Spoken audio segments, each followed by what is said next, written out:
9 lethal ways real estate investors lose money. That's the topic for today's episode, and without further ado, let's dive in.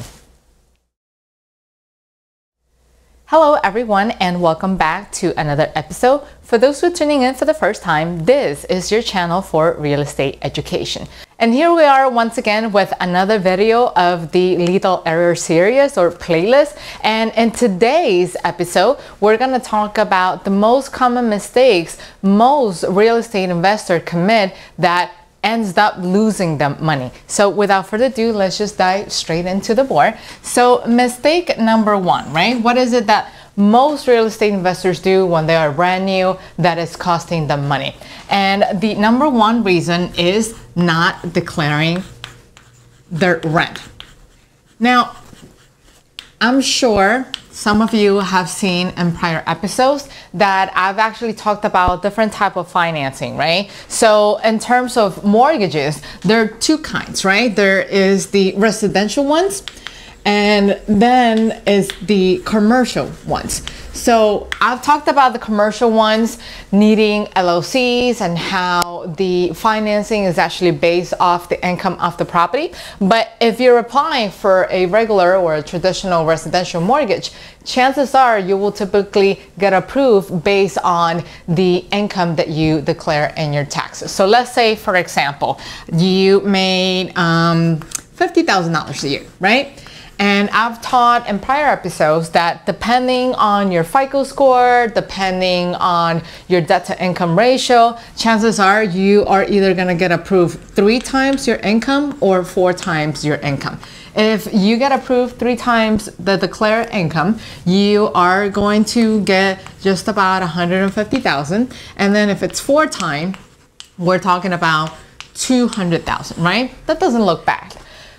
But because you're watching this episode, let's assume you took conscience and you said, you know what, let me just declare my rental income this year and see how the numbers are going to look like. So let's say to this $50,000, we're adding $20,000. Let's say you are getting a total annual income of $70,000. So this is how much you're declaring. This is coming from your job and this is coming from your rental income. 3 times or 4 times 70,000, we're talking about $280,000. And if we're talking about 4 times, 280 is down here and 210 is actually up here. I got ahead of myself. So when you look at this number, let's say we're comparing 3 times the annual income, right? 50,000 versus 70,000, you're getting approved 150 and you're getting approved 210,000 by just simply declaring your rental income. That means you're getting access to an additional $60,000 right here, right? Of course you're losing money whenever you're not declaring. So that means that your potential to expand your real estate portfolio to get more money approved so you can invest in real estate gets limited, so to speak, right? Same thing with the 4 times your income, right? Here we're talking about an $80,000 difference. So which bracket do you think you will rather be when it comes to financing? Do you want to be in this bracket or in this bracket? And if you rather be in this bracket, then it's time for you to start thinking about declaring your rental income, right? And since we're in the realm of financing, we're talking about mortgages and stuff like that. The second mistake that a lot of real estate investors make is not having credit, right? So no credit. Think of it this way, right? I know I've talked a lot about credit here, credit that, the importance of your FICO score, credit cards, but let's just take a step back and think about the real meaning of what credit is. Credit, it's a bridge. It helps you get from point A to point B financially. Let's say you're in point A and you have these dreams or you have these goals and you would like to pursue the real estate investing route, right? And you only have $20,000 safe. $20,000 might not get you much, right, in terms of buying a property cash.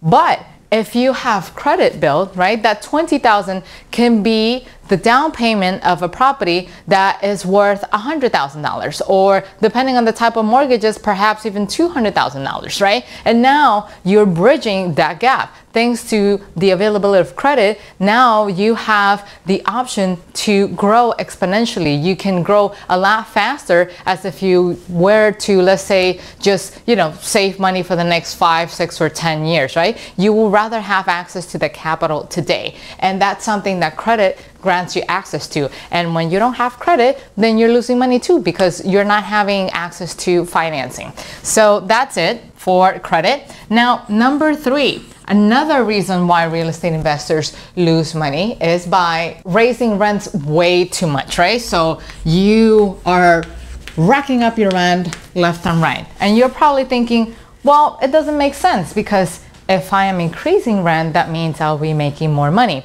And it sounds counterintuitive, but it's not entirely the same. So let's say, for example, there's a reason why we have different type of demographics and we have different types of neighborhoods. Some neighborhoods demand a certain amount of rent, some others. So let's compare 3 ranges of neighborhood, right? So we're talking about low income, middle income, and high class. And so on the low income side, let's say, for example, you could rent a house and demand $900, right, for rent for a 2-bedroom apartment. Let's say you come in and you decided, you know what, I will renovate this kitchen. I will place in a very, very nice bathroom and make everything look spotless and extremely nice for people to, let's say, really want to live here. I want to make this place irresistible for them to live here. But your house, your property, is actually located in an area where most families can only afford $900 max, right? Let's say you rack up the rent and you decide to charge $1,200. One, good luck trying to find someone who's willing to pay $1,200 for that rental, or that they can even afford that $1,200 rental. So let's say you do manage to find a family and you get to charge your $1,200 rental for a neighborhood that is typically a $900 rental range. And so your family comes in and it starts paying you $1,200. 2 things can happen. One, let's say the family does their very best to keep up with the rental payments and they were never late. But when it comes to time for renewing a lease, they said, you know what, I can't do this anymore. We have to move out.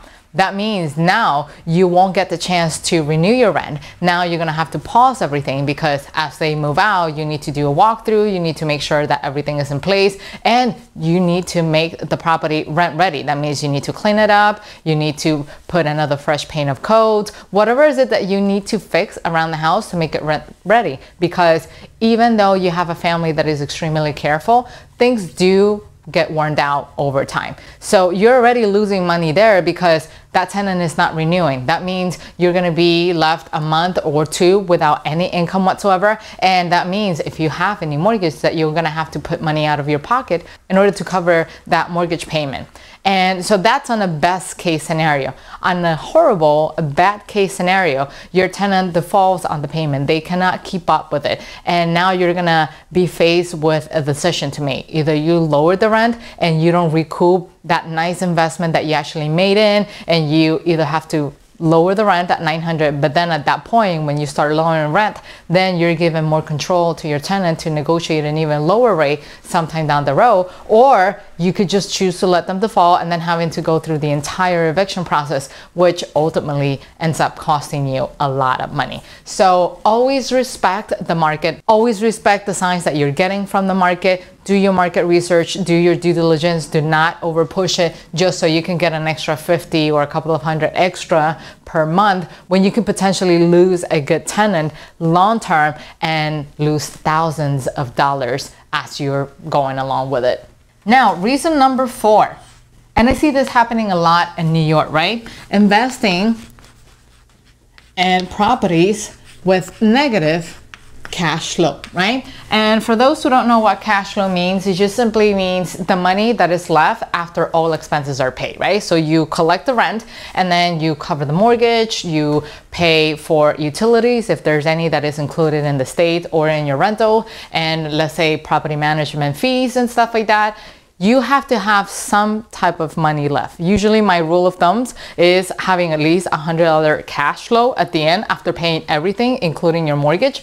But let's say, for example, in New York, a lot of the properties around here are expensive, right? So I see a lot of friends, I see a lot of my parents' friends buying properties that are 2, perhaps even 3 family, but they're always in a negative cash flow. That means whatever they're collecting in rent is not even enough to cover for the mortgage payment. And as a result, they have to put money out of their pocket. They have to work extra jobs here and there. And you can sort of like see where this is going, especially nowadays with the virus and everything that's going on. It's kind of like difficult to sort of like figure out, hey, am I gonna have a job tomorrow? Yes or no? What happens if your tenant loses their job? What happens if you cannot even afford to cover the mortgage payment? Because not only you are risking losing your job, but also your tenant might have already lost their job due to everything that is going on. So always make sure that whatever you get will give you a positive cash flow so that you can stack money aside as a reserve in the event something happens down the line, right? And since we're talking about negative cash flows and loss of rents and stuff like that, another error that a lot of real estate investors make, so I'm gonna squeeze number 5 here, is not having insurance. Not having insurance. Why is insurance important? I cannot emphasize. You do lose money when you don't have insurance. Why? Because things happen, accidents happen, a pipe can break, something can break in the bathroom, there's a leak, and you can sort of like imagine where I'm going with this. If you don't have insurance, things are gonna have to come out with your pocket. You have to repair stuff. You can't just let it sit there and hope for your tenant to be okay with it. Otherwise, you are either gonna get sued, which is also gonna cost you money, or simply the damage is gonna continue to expand, right? So let's say, for example, if you have a leak and then it started with a tiny hole this big, but then you let it run over time, and now you're dealing with an entire wall covered with mold. And not only you're gonna have to fix the mold, you're gonna have to perhaps place your tenant in another property, pay for the rent while you're repairing your existing property. You can see where this is going. Same thing with rental loss. You can actually buy insurance that covers rental loss in the event some of this happens, because thankfully you have rental loss insurance that's going to help you cover that mortgage payment and then buy you some extra time so you can decide, okay, what is it that I want to do with this tenant, and how do we resolve this? How do we come to an agreement so that it's a win-win situation for the both of us? Number 6 on the list. Guess which one it is? Not having backup materials. And in the event you might not know what I mean, let's say, for example, you come in and you needed to renovate the kitchen because your current tenant moved out, and you have done your proper due diligence, you have done your research, and you realize, hey, maybe I can, fix this place up a little and get a rent that is a little bit higher. Let's say $100 or maybe $150. You did your due diligence and you realize that yes, you can afford to do that. So you go to the store and you buy, some nice towels, you buy a nice bathtub, and you build up a very, very nice bathroom. But you bought exactly the right amount of building materials that was necessary.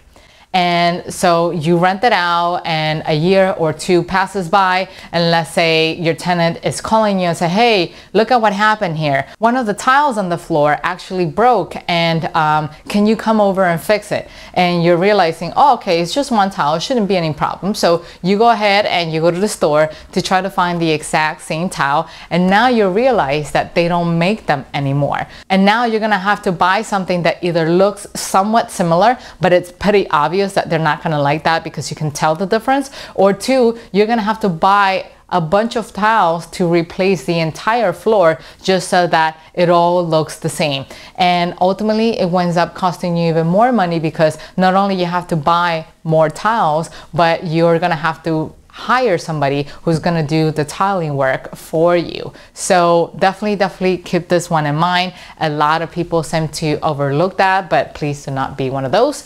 And now I realized that I actually ran out of space, and while I'm cleaning up this board right here, if you're enjoying the content that I'm sharing with you so far, do not forget to hit the like button right here so you can help this channel rank and make this content available to others who are looking for topics like this, just like you.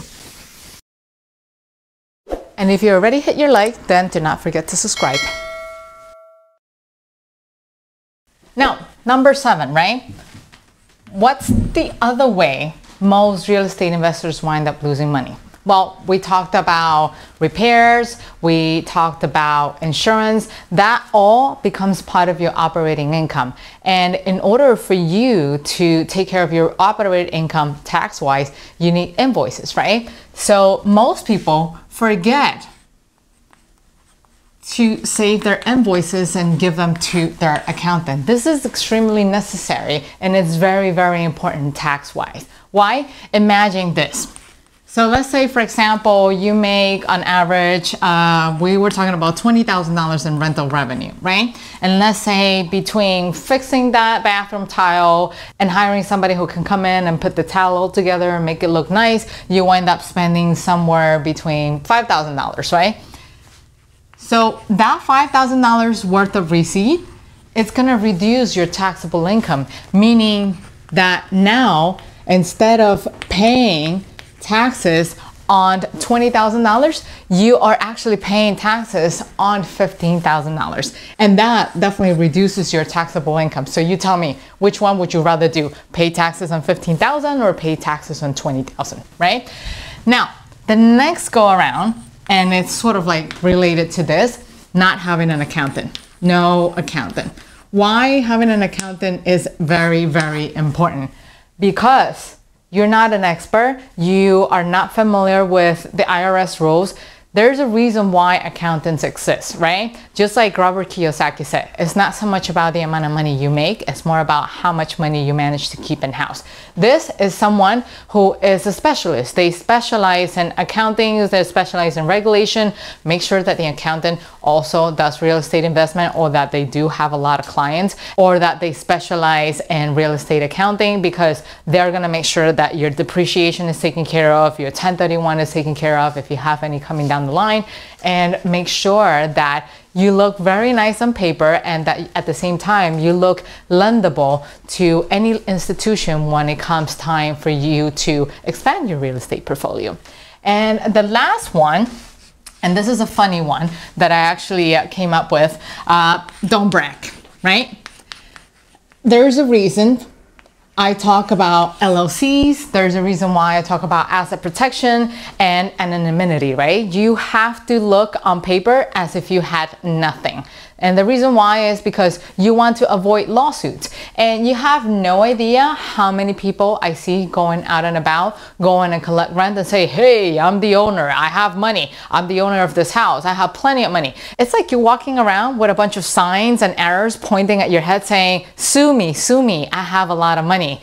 And no, there's the reason why. You're defeating the purpose of creating an LLC altogether and protecting your asset when you're going around telling people, this is how much I own, and this is the name of my LLC, and this and that. Just, do nothing. And interesting enough, this is something that my parents used to do all the time, and I never understood. So when I was growing up, my parents, they owned a mom and pop restaurant, right? And every time creditors or vendors will come in and they will ask for the owner, they will say, well, they're not around, but I'm the manager. What can I do for you? And I never understood why would they even say that. And I used to take such big offense at it, because I used to think, why wouldn't you want to say that you are the owner? Like, what is so bad about it? Why is it that you're embarrassed about your assets, embarrassed about everything you have?